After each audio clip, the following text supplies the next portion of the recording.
Before we go deep into the most dangerous chapter in New York City's modern history, be sure to subscribe to the channel and hit the notification bell so you never miss a video.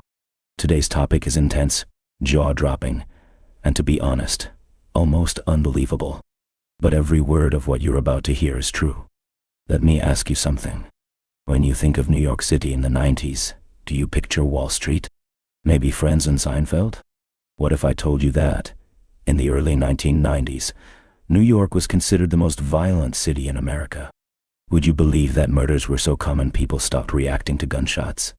That there were parts of Manhattan, yes, Manhattan, that taxis refused to enter after sundown? That it was normal to see crack deals happen in open daylight? Today, we're going to unpack what exactly went so catastrophically wrong in New York in the 1990s. And more miraculously, how the same city managed to crawl out of hell and completely remake its image into one of the world's safest metropolises. That transformation didn't come easy, and it didn't come clean. Corruption, chaos, and political warfare were all part of it. But when it was over, the Big Apple had pulled off what many thought was impossible. Let's rewind to the early 1990s. New York City had always had a reputation. Tough, gritty, fast underground, it's intelligently cooler. But in 1990 and 1991, something shifted.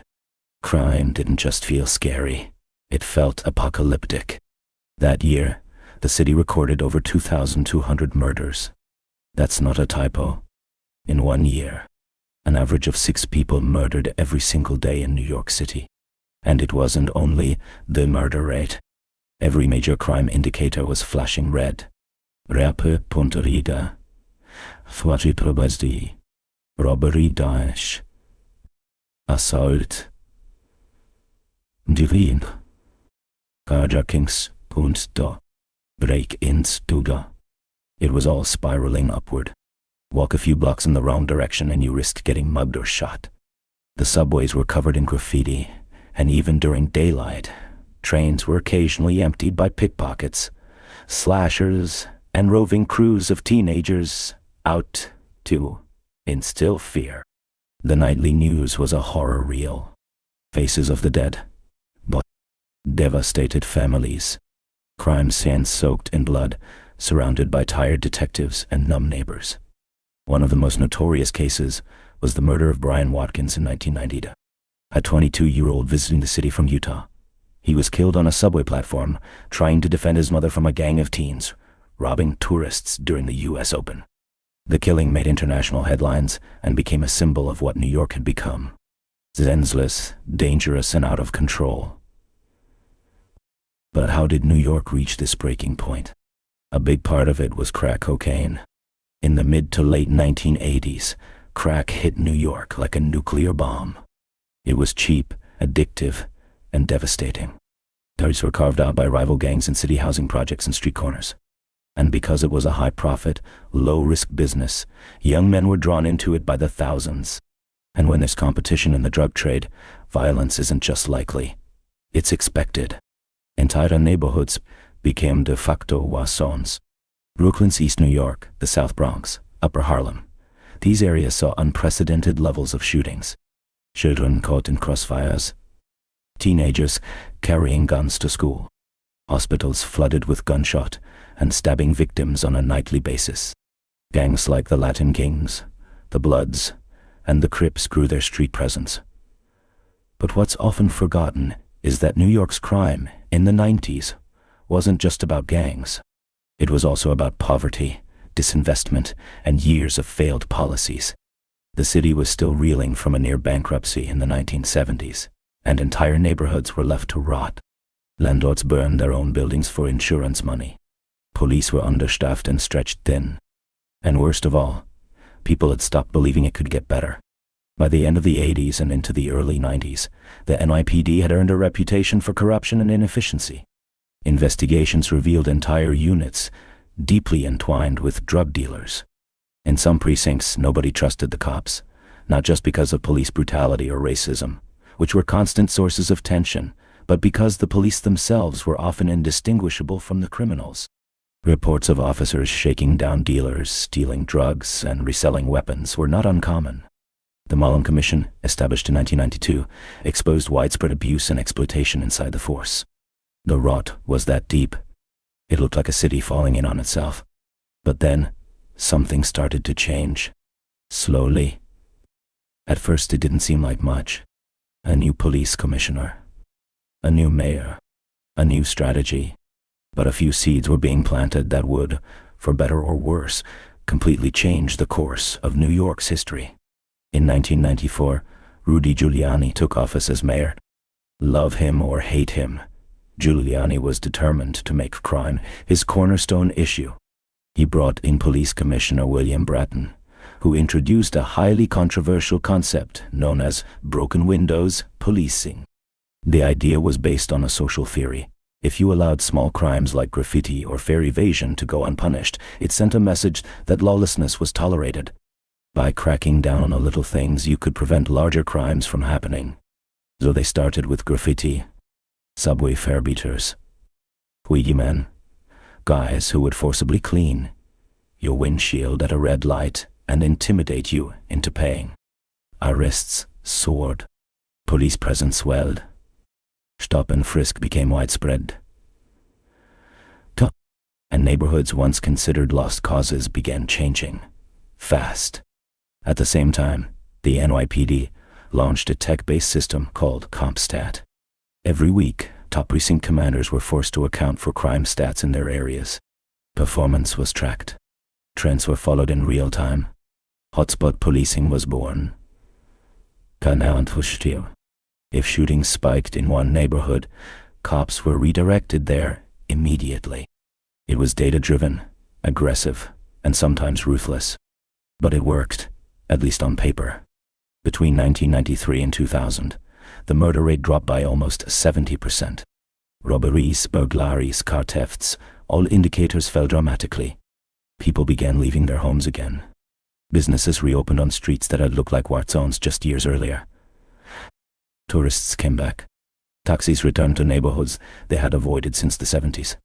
Times Square was transformed from a seedy strip of porn theaters and drug spots into a Disney-fied tourist mecca. Manhattan real estate prices soared. Celebrities and financiers returned in droves.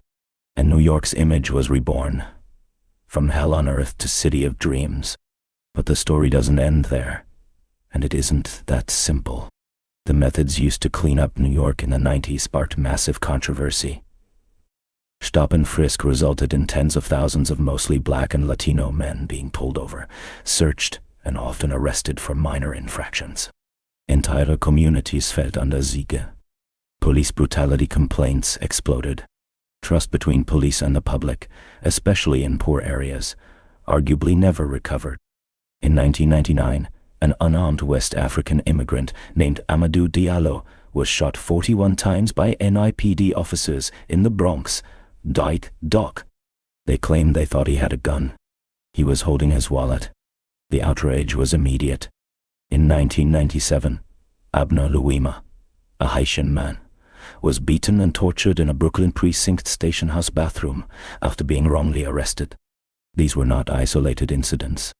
They were symptoms of a broader problem. Crackdown on crime had worked, yes, but not for everyone, and not without collateral damage. Thousands of young men were saddled with criminal records for minor drug offenses and couldn't find jobs once the economy boomed.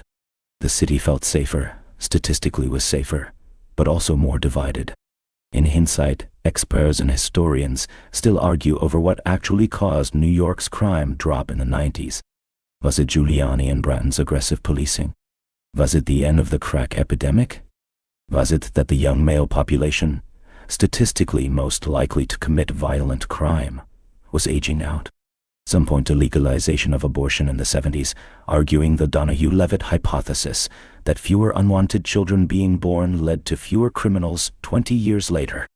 And others believe it was everything: economics, policing, demographics, housing policies, tech upgrades, and more, working together at just the right time.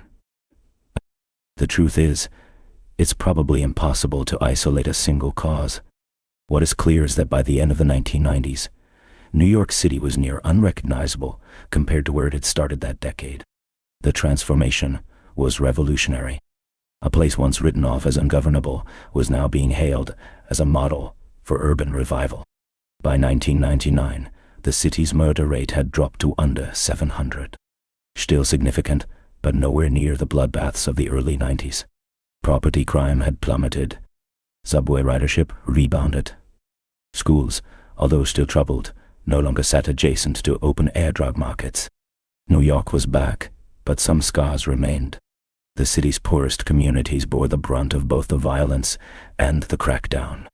Many residents, particularly in places like Brownsville, the South Bronx, and East Harlem, never fully felt that safer New York. Their kids still walked past police lines and memorial candles. Their blocks still bore the psychic stress of a decade soaked in trauma. And it raises real, present-day questions. How do you balance public safety with civil rights? Where's the line between security and abuse of power? Can cities fix themselves without over-policing the most vulnerable? Today, walking through Midtown Manhattan, or riding the Q train, it's hard to imagine what the city looked like just 30 years ago. But the warning signs are starting to creep back. Gun violence has spiked post-2020. Budget cuts have hit social services. Trust in the police is once again fragile. And we find ourselves in the middle of a debate that echoes the ghosts of the 1990s. New York City, like all great cities, is never standing still. It's an ongoing experiment. Sometimes messy, sometimes miraculous. But if there's one thing the story of the 1990s taught us, it's this: cities can change. Radically, dramatically. And the choices we make, from policies and policing, to poverty and community investment, shape everything. So the next time you walk down a quiet New York sidewalk at night without fear, remember, it wasn't always a given. There was once a time, just a few decades ago, when survival wasn't guaranteed, when safety wasn't assumed, when the whole city danced with danger on a daily basis. Thanks for watching. If you learned something new, make sure to like this video, subscribe to the channel, and leave a comment with your thoughts. Were the NYPD's tactics justified? Could other cities replicate New York's turnaround? Or did we simply treat symptoms while ignoring deeper problems?